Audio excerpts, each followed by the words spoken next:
Harry here from Drakewing Game, and it's something to me on Twitter, the Gaming Dragon. Today I'm coming back at you into the Let's Play episode of In Case of Emergency, Wes's Path. So yeah, before we jump into it, just wanted to let y'all know that our Patreon is now up for as little as $5. Y'all can help support the channel, get some awesome rewards like permanent access to our community Discord server and full access to upcoming Not Safe for Work videos. All that for as little as $5, y'all. Anyway, let's go ahead and jump right back into it, shall we? Alarm Chan, you are up, and let's go! What was it, August 13? August 13? Yeah, right here, alright. After a moment of silence, he clears his throat and smiles, like he's politely waiting for you to leave. Alright then, see ya. Catch you later. You watch him fiddle with the pages of his book as you leave, not quite reading but not able to put the book down either. You hope he finds whatever it is he's looking for. Who do you talk to next? Done. Alright. Kieran, it's good to see you here. Will you join me in scouting this cave? I could use an extra hand. Lead the way. You nod and fall into step behind him. Remus takes the lead, cape fluttering behind him as he pads into the cave's entrance. Inside the stone of the cavern walls radiate cold. The air is damp, and the smell of petrichor fills your nose. The stalagmites cast black, spire-like shadows that stretch across the floor, reaching for your feet like you'd imagine the monsters under your bed might. Whoa, are these crystals? Offshoots of the heart at the mountain's center, you might compare them to veins or arteries. You've been here before? Yes, I have. Multiple times, in fact. His expression goes dark as he seems to recall something. I find that history has a tendency to repeat itself. Today, we'll use that fact to our advantage. Repeat itself? How long is the history of this place? The history of Peregrine. Very long, of course. There are centuries to it. He scratches his chin with a clawed finger as he mutters to himself. But relative to our own existence, it has been around an eternity.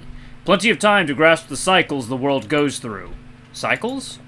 Cycles such as the beginning and the ending of things. The world threatens to end, and we are to give it a new lease on life. That doesn't sound easy. Not at all. Remus opens his mouth to respond, but the walls begin to crumble around you. The shadows on the ground grow longer, reaching towards you, until you realize they're not shadows at all. It's void! Run! Remus runs toward a dark corridor on the side of the cavern, ushering you forward. This way! You feel the entire mountain sway back and forth as you leap over a strip of shadow, tendrils snaking across the floor. Your knees protest as you land with each step on the stone floor, forced to lift your feet as soon as you hit the surface. There's no time to catch your breath. A pebble bounces off of your forehead, then another. A crack spiderwebs across the ceiling above you, and you realize you have mere seconds before it collapses on top of you. Hurry! With a final burst of energy, you push yourself the only way you can, forward. Rounding a corner as you hear rocks striking the ground behind you. Shit! You dive for the earth, coughing as the dust rises around you in clouds. Your joints are scraped, your clothing is scuffed, and you're sure you twisted your ankle at one point. It pulses painfully as you try to put your weight on it. But most importantly, you're alive. Behind you, a cave-in blocks your exit. At least there's no sign of the void here. Kieran, are you alright? What happened? What the hell just happened? An avalanche, it would seem. The void has disturbed the cave system. Remus gives you a cautious once-over. We should attempt to get in touch with the rest of the group. As he says this, you can hear the sound of approaching voices and footsteps. Hello? Anyone there? We felt the ground shake. Is everything okay? We're here. Can you hear us? Kieran? You hear multiple sets of footsteps running towards the caved-in wall. We're on the other side of those rocks. There was a minor disturbance of some sort. We're trapped but otherwise unharmed. Is everything okay? There's a bunch of void on the other side of here. For a moment, it appears to be chasing us. It is no longer on the move. No, it's just big pockets of it along the walls and ground. What's going on? I've never seen it. It's never been this bad before. We're getting closer to its source. It would seem as though our appointment with the heart has been moved up. There should be another route that will take you to the center of the mountain. Take it, and we will meet you there. We will. Kieran, are you okay? I'm fine. You shake your throbbing ankle, thinking that might make it better. It doesn't. It just makes you wince in pain. Just a weird ankle thing. I can walk it off. There's a pause from the other side of the rocks. You think they've left, but then a final voice comes through. Stay safe, Kieran. I'll do my best. Second, y'all. It is water time.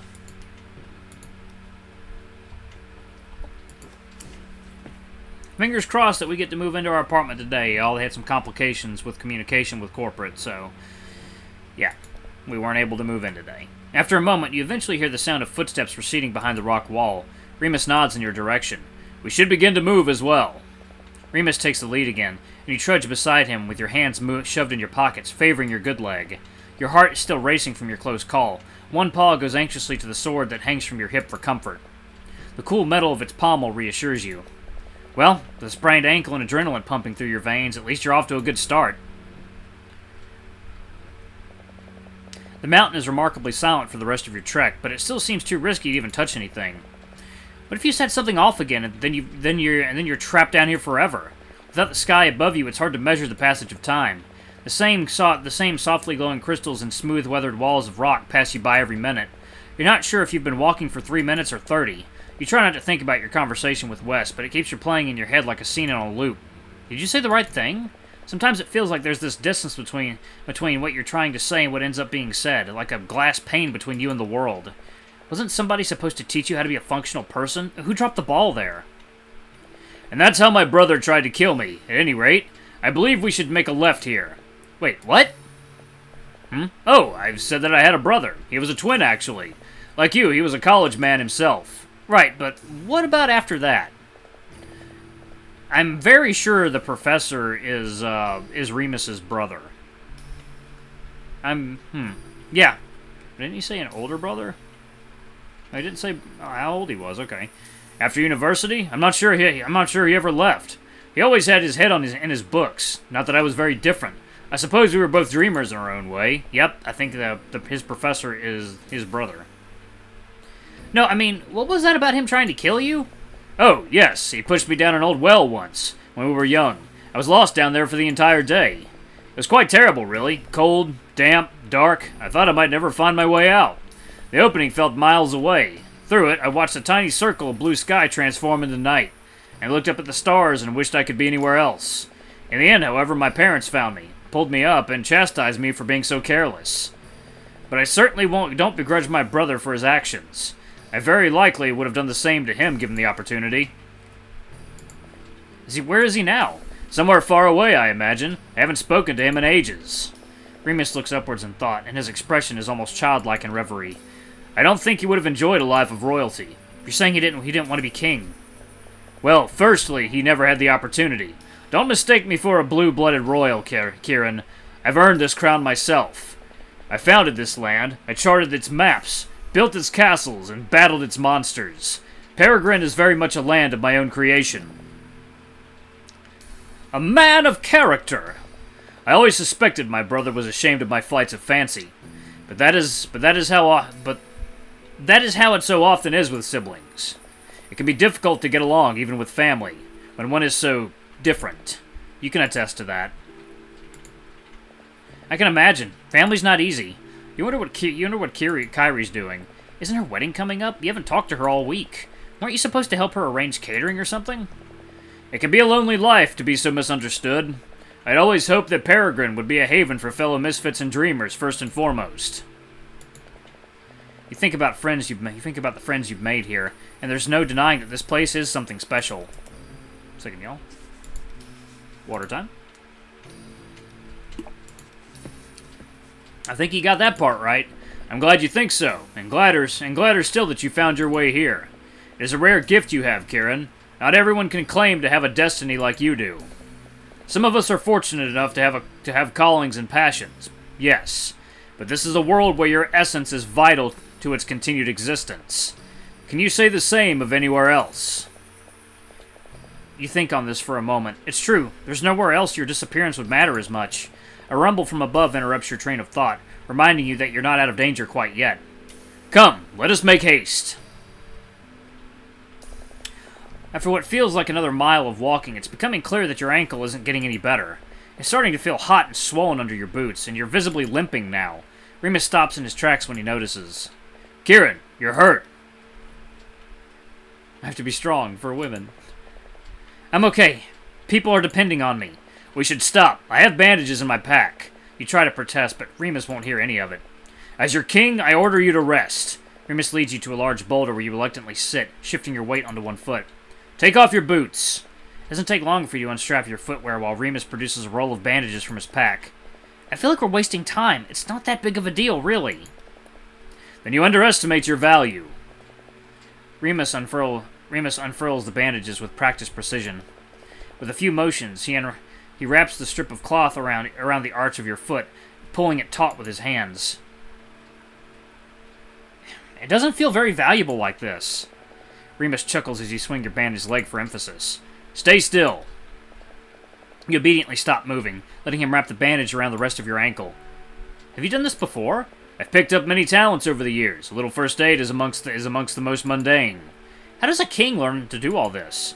The same way he learns to plant a garden, to manage the needs of an entire land, to greet the latest round of heroes to the realm. Time. You're never sure if you're wanting for more time or less. I want to grow up. Wish I had more time before I had to grow up. I always feel like I'm going to get it wrong somehow. Why is that? I don't know. Actually, maybe that's the part I don't like, not knowing what to do. It's so much easier here in Peregrine, because you get a sword and something to stab. But back home, everything is so much more complicated. Ooh, excuse me. Maybe if you were clever enough to know what you wanted, you wouldn't be whining. Remus finishes wrapping your ankle as he leans back on his heels. There, all done. So what should I do? So what am I supposed to do? You will always be welcome in Peregrine. No world would turn down a hero. Remus nods towards the scabbard hanging around your hip. I should stay here forever? You have a place here. A purpose. Can you say the same for elsewhere? Renewed by your short rest, the two of you trek towards the heart of the mountain with newfound vigor.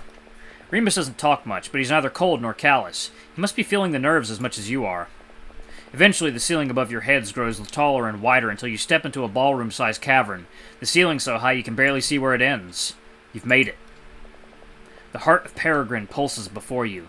Its blue, crystalline structure lies suspended over a pit of void, held in place by strands of sinew as delicate as glass.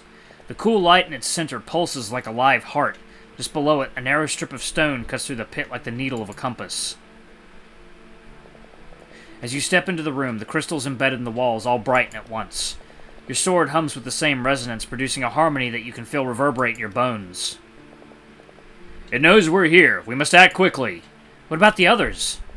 Remus glances at you almost apologetically. You realize something, you think, in retrospect. You've known this whole time. Let me read it. You realize something, you think. In retrospect, you've known this whole time. They will make it in their own time. For now, only your presence will suffice. Second, y'all. Water time.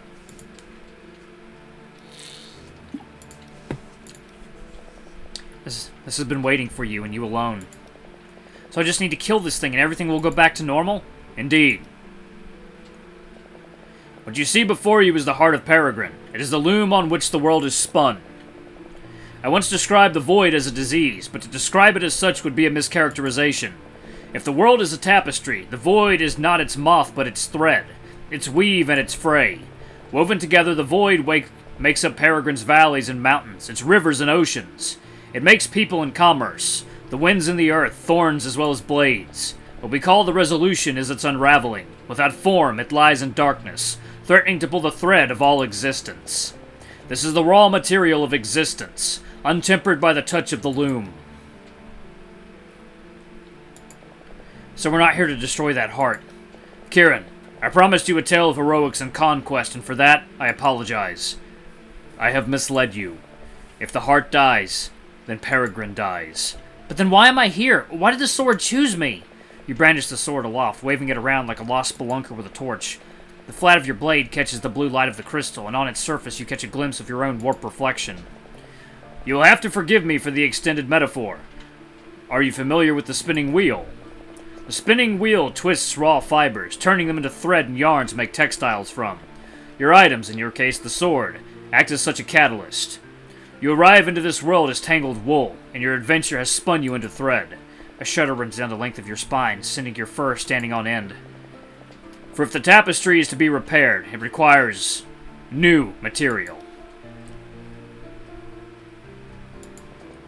I don't understand. What kind of thread am I? I'm sorry. Is that what happened to all the other people? You said there were heroes before us. Yes. In order for Peregrine to continue, it must renew itself with an outside source. Alright, y'all, I'm going to go ahead and pause it right there. Thank you all so much for watching. Don't forget to like, comment, subscribe, ring that notification bell, and check out our Patreon if you can. It always helps. Anyway, y'all, I love you all. I'll see y'all in the next video. Bye-bye!